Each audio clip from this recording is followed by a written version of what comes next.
श्री स्वामी समर्थ.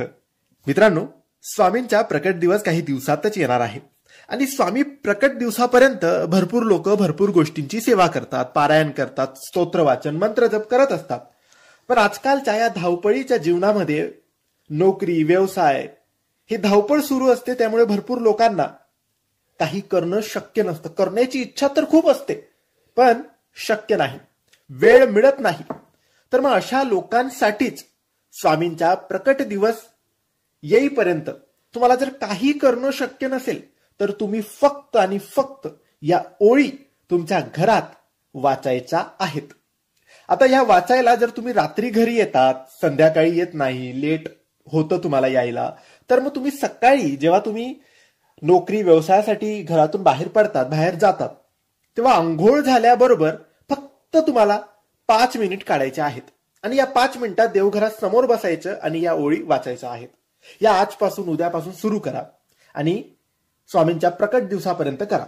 आता स्वामींचा प्रकट दिवस हा 31 मार्च 2025 वार सोमवारच्या दिवशी आहे.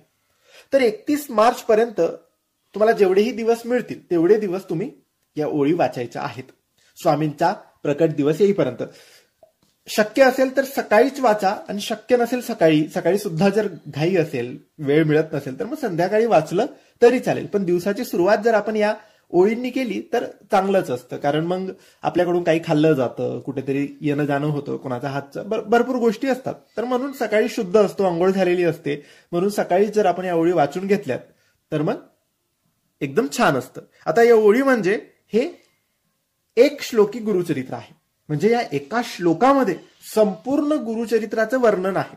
म्हणून ह्या ओळी खूप महत्वाच्या, खूप चमत्कारी आणि खूप शक्तिशाली आहेत.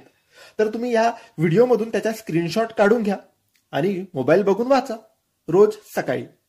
मित्रांनो, या ओळी काही अशा आहेत.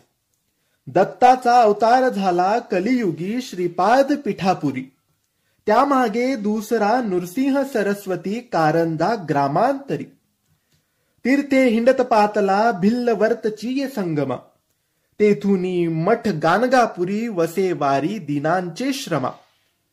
मित्रांनो, तुम्हाला या एक श्लोकी गुरुचरित्राचे पठन रोज करायचे आहे. 31 मार्च पर्यंत तर कराच, कारण स्वामींचा प्रकट दिवस आहे. पण जमलं, जर तुम्हाला चांगलं वाटलं, सकारात्मक वाटलं, एक वेगळी ऊर्जा वाटली, तर मग तुम्ही कायमस्वरूपी दिवसाची सुरुवात म्हणजे रोज कामाधंद्याला जाण्याच्या आधी हे वाचून निघालात तर अति उत्तम. करून बघा 31 मार्च पर्यंत तरी. वाटलं तर पुढे कंटिन्यू ठेवा. श्री स्वामी समर्थ.